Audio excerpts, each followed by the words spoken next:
Road side chowmein খেতে আপনাদের কেন এত ভালো লাগে জানেন?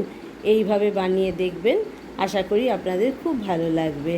নমস্কার, ত্রিনেত্রাস কুকারিতে আপনাদের সকলকে জানাই আমার সাদর আমন্ত্রণ। আজ আমি আপনাদের জন্য নিয়ে এসেছি রোড সাইড চাউমিনের রেসিপি। প্রথমে নুডলসগুলোকে সেদ্ধ করে ঠান্ডা করে নিতে হবে। এবার তাতে সাদা তেল মাখিয়ে রেখে দেবো। এবার বাঁধাকপি, ক্যাপসিকাম, গাজর, স্প্রিং অনিয়ন, পেঁয়াজ, বিনস আর কাঁচা লঙ্কা ভালো করে কুচিয়ে রেখে দিতে হবে।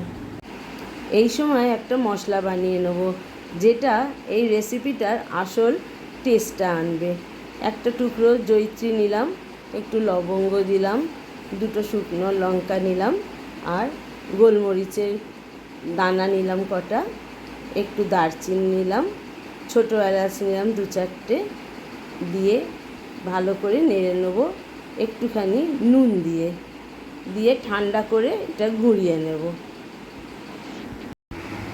এবার 3টে ডিম নিয়েছি, তাতে একটু নুন আর গোলমরিচের গুঁড়ো দিয়ে ভালো করে ফেটিয়ে নিয়েছি।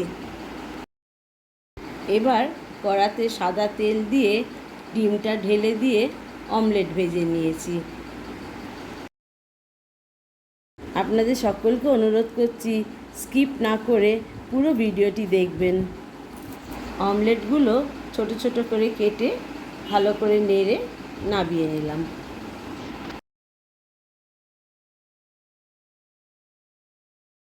এবার কড়াতে সাদা তেল দিয়ে তাতে পেঁয়াজ আর ক্যাপসিকাম দিয়ে দিলাম। ভালো করে একটু নাড়বো। যখন কালারটা একটু চেঞ্জ হয়ে যাবে তখন এতে বাকি সবজিগুলো দেব। এবার সব সবজিগুলো ভালো করে নেড়ে ভেজে নেব। এই সময় কিন্তু নুন দেব না, নুন দিলেই জল ছেড়ে যাবে, তাই এখন এমনি ভেজে নেব সবজিগুলো। ত্রিনেত্রাস কুকারিকে যারা সাবস্ক্রাইব করেছেন আমার বন্ধুদের অনেক অনেক ধন্যবাদ আমার পাশে থাকার জন্য। যারা আজকে নতুন, অনুরোধ করছি পুরো ভিডিওটি একটু দেখবেন, একটু লাইক শেয়ার করবেন আর আমার পাশে থাকবেন।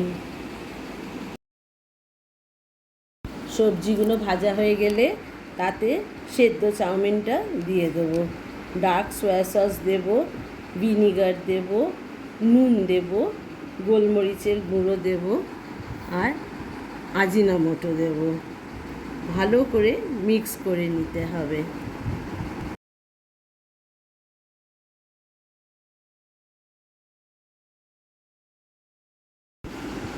এবারে যে মশলাটা বানিয়ে রেখেছিলাম সেইটা দিলাম। এটা দিলেই দেখবেন আসল রোড সাইড চাউমিনের মতন টেস্টটা আসবে। ভালো করে মিক্স করে নিয়ে এতে ডিম ভাজাটা দিয়ে দেবো, দিয়ে আবার ভালো করে মিক্স করে সার্ভ করব। সার্ভ করার সময় ওপরে সস, কাঁচা পেঁয়াজ আর শসা কুচি ছড়িয়ে সার্ভ করবেন।